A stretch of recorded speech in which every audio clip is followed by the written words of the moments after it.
Both of us know.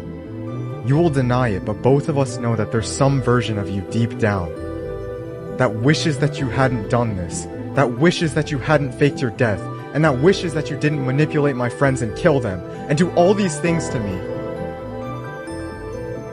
and wishes that they could go back. You know that. You're staring at me right now because you know that.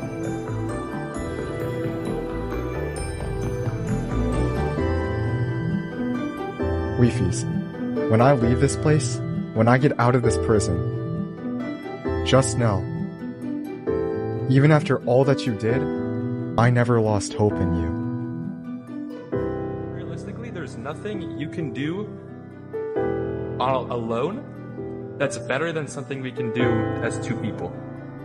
But thank you for being my friend.